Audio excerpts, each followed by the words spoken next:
Се наоѓаме во спомен куќата на Лазар Личиновски во Скопје, која како архитектонска творба е дело на инженер архитект Славко Брезовски. Таа била проектирана во 1960 година во консултација со нарачателот, секако сликарот Лазар Личиновски, со концепција да ги задоволи вели семејните потреби за домување и за непричано творење на самиот ликовен уметник, а истовремено и како креативен спој на архитектонскиот и ликовниот израз на тие двајца автори. Во 2009 година куќата е прогласена за значајно културно добро, а во 2017 со владина одлука е прогласена за културно наследство од особено значење.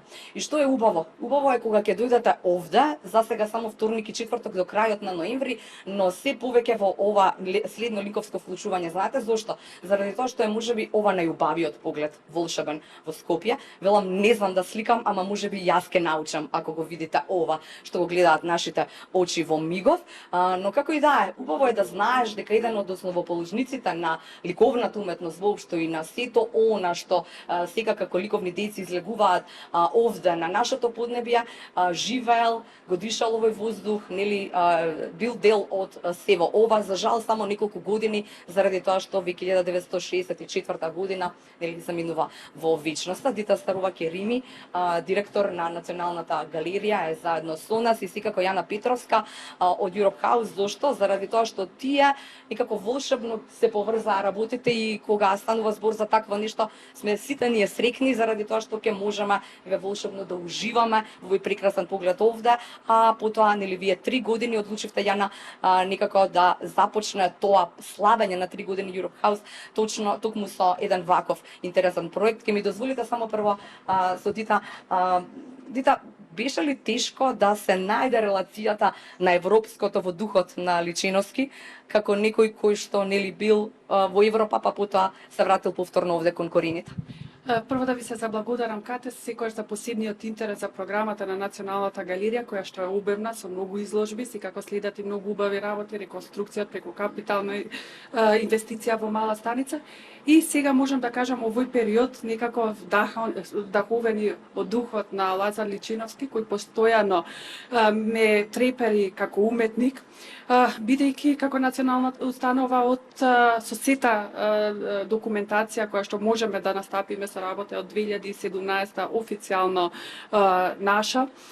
Сметам дека нашите дејци оставиле многу, ние сме одговорни, одговорноста е преголема, поготово кога имам ликовна уметност зад мене завршено и да размислувам за нашиот основоположник од аспект дека тој се школувал, се образувал кај најголемите уметници во Франција, имал допир со Пикасо, со ред уметници кои што во тоа време размислуваат, се враќа во нашата земја со тој европски дух кој што го има и ги поставува темелите на нашата култура. Меѓу другото и нашето средно уметничко го носи токму неговото име Лазар Личиновски, што уште еден значаен податок за големината која што он ја оставил. На Националната галерија не само куќата што тестаментално ја остава сопругата, но исто така голем дел од неговите слики се добиени, преку кој ние неколку фази се веќе почнати во фазата архитектура на реконструкција,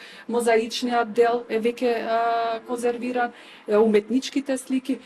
Така да можам да кажам, неговиот европски дух доби некако една друга димензија, поготово со договорот и со соработката, прекрасната соработка која што имаме низ годините наназад, кои што на прогресивен начин размислуваат и се дел од нашата програма и нашата динамика која што континуирано ја тераме. Така да на заеднички разговор ние се одлучивме да направиме едно отскокнување. Некои од фазите веќе публиката да ги види во куќата и да ја чувствува куќата, да размислува и секој на свој начин да даде придонес во реконструкцијата. Така, да. Јана Петровска, не беше тешко значи да ве убедат дека треба да се вклучите во сето она што значи Лазар Личиновски или што значи ова спомен обележје? Напротив, со маѓија никогаш не е тешко. Не можам да ви објаснам кате колкава привилегија и чест е да сме блиску до ова богатство. колкава чест и привилегија е да се работи со Дита, кој што инаку и наша европска жена на годината за годинава. И со неј замислам дека само напред ќе постигнеме многу заедно. Го посветивме роденденот на Лазар Личиновски, сметајќи дека повторно, како што и правевме досега, сакаме да бидеме таму каде што е највеќе потребно, каде што сакаме да подигнеме свест, нели, колку е едно нешто вредно, убаво, колку отвара врати и така натака. Така да ја обликувавме таа наша трета роденденска програма, инспирирани од делот и ликот, од ликот и делото на Лазар Личиновски, и ја нарековме "Размислувај кон напред, размислувај кон иднината" или "Think Forward", затоа што културата е важна. Така да тоа ни е оној заеднички наслов на се што правиме месецов, токму како што спомна, изложбата на младите студенти, имајќи предвид дека младите нам не се фокус и се иднината всушност, кон која што сме ориентирани, ги поканивме да се инспирираат од ликот и делото на Лазар, и тука е нивната изложба. Можат уште денеска веќе да ја видат, така. Секој вторник и четврток до крајот на ноември, од колку до колку е отворено ова сезон? Од 12 до 14 часот. Значи веќе уште денес, следната недела и потоа уште еден вторник по таа недела. Да не заборавам никако, даваме уште една шанса на младите дизајнери. Значи тоа може да се уметници, графички дизајнери, меѓутоа дигитална треба да изработката со која што ќе аплицираат. А тоа е еден многу интересен повик кој што е во тек до 27 ноември. Што треба да направат? Треба токму да направат на овој легендарен мозаик, да токму тука сме. Ете така, неговиот многу добро познат труд, апотеоза на трудот, фактички ја прикажува еволуцијата на трудот на човекот преку трудот од почетоците и завршува со да кажам отсликување на фазата, интерпретација на фазата во 20-тиот век. Ги каниме младите дизајнери да ја интерпретираат на свој креативен начин следната фаза. Како трудот денеска во 21-тиот век не обликува. Правевме повторно исто така и други работи. Вчера токму имавме и за деца работилница поврзана со уметничко креирање во Europe House. Следната недела како своевиден завршеток, да кажем, на роденденската програма имаме дебата во Europe House, токму за тоа што правиме со културата понатаму, а поттикнати повторно од оваа куќа каде што сме и ова дело. Може да не следат онлайн таа дебата, тоа на нашата Facebook страна во среда 23 во 1 часот. И да не заборавам никако дека почнавме на еден символичен начин на 4 ноември, кога точно е нашиот роден ден, и со представување на нашите планови и веќе изработени архитектонски внатрешни дизајни на новите Europe Houses кои што би требало да се отворат следната година. Така да не стоиме, Дита и понатаму ќе биде дел од се што правиме и ве поканувам сите да уживате во тоа што остана од месецот. Да, сега се враќаме повторно на сето она што се надевам низ инсирти ќе може да го видат, значи како изгледа однатре сега. Во разговор пред овој, нели ми кажаа дека можеби некој ќе рече па зошто е отворена сега во периодот кога не е реставрирана и не е, да речеме, за гледање. Но вие имате свој одговор на тоа, дека можеби е убаво да го почувствуваш духот или можеби некаде да те чепне со раката Лазар Личиновски.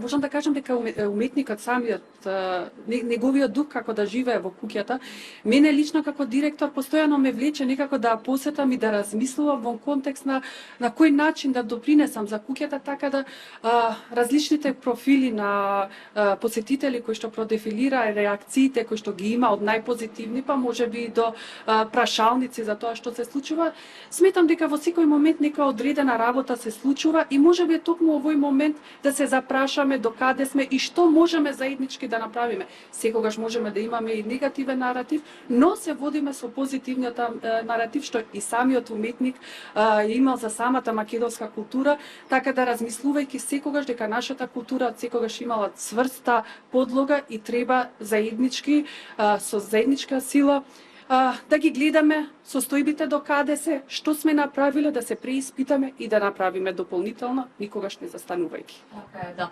И сега морам да кажам дека можеби свое лично доживување на она што го видов овде. Значи идејата е дека ова треба да заблести во оној вистински сјај како што некогаш била куќата, семејната куќа на Лазар и Зоја. Но она што мене ми е инспиративно е дека тука ќе бидат веројатно сите делови, но има еден дел кој што ми го кажа дете и што е неверојатен. Има една дупка во која што каде сликал авторот и како добивал храна таму горе.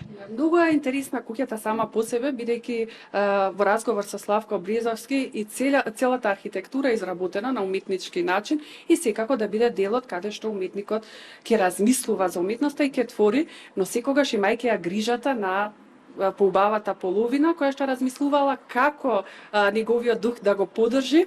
И има еден интересен момент од неговата трпезарија како се пренесувала храната до горниот дел каде што е неговото ателје, тоа е со една подвижна, можам да кажам, конструкција која што од надоле па нагоре се носела храната, кафето и сите тие работи кои што нели допринесува дополнително за да се инспирира авторот. Така што покрај него исклучителниот ерудит, како што би рекла за Зоја Личиновска, дама прекрасна со француски шмек, била покрај него и била една од главните инспирации, така да заеднички тие создале и оставиле многу, а секако одговорноста е уште поголема, но одговорноста не да се зачува лично, како трага дека треба да се направи и кога ќе се отвори сите да видат, не, напротив, да се види како е во овој момент и како ќе биде, како ќе размислуваме.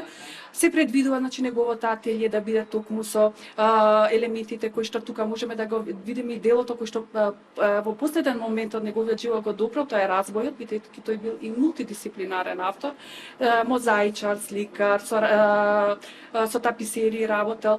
Така да ќе видиме не тоа што можеме секојдневно да го видиме, знаете, во современиот свет, можеби динамиката, поседувањето на ателијата не привилегија за секого, но во тоа време кога уметноста била се сама по себе и културата, каде што главната цел била да се докаже големината и да се остави културното наследство на државата која што е со голема димензија, така да тој наратив треба да се представи за да се има сведоштво и токму со изложбата на младите уметници, ќе речеме зошто млади уметници, сметам дека нивното време тек доаѓа и треба да знаат како и иднината е во нив. Иднината во нив има иднина во нашата земја. Значи како што Личиновски во тоа време го собирал најдоброто што се понудило во тоа време и се враќа во Македонија, така да нашата одговорност е секогаш најдоброто што го имаме да го придонесеме во нашата држава. Дита, Јана, ви благодарам за ова прекрасно ликовско вклучување. Не знам дали може да не почувствувате колку сме волшебно. Јас барем среќна што се наоѓам овде, токму во спомен куќата, и само да држиме палци и сето она што е во главата на Дита, во главата на Јана и луѓето кои што ќе помогнат да заблести оваа куќа како спомен куќа и да можеме секојдневно да гледаме. До тогаш во ноември уште еднаш потсетување. Вторник и четврток од 12 до 14 часот бујрум овде. Има што да видите, има во што да уживате. Како вели Дита, не мора да е се средено до крај, но тука е неговиот дух и сето она што тој го создал за македонската ликовна уметност и воопшто култура.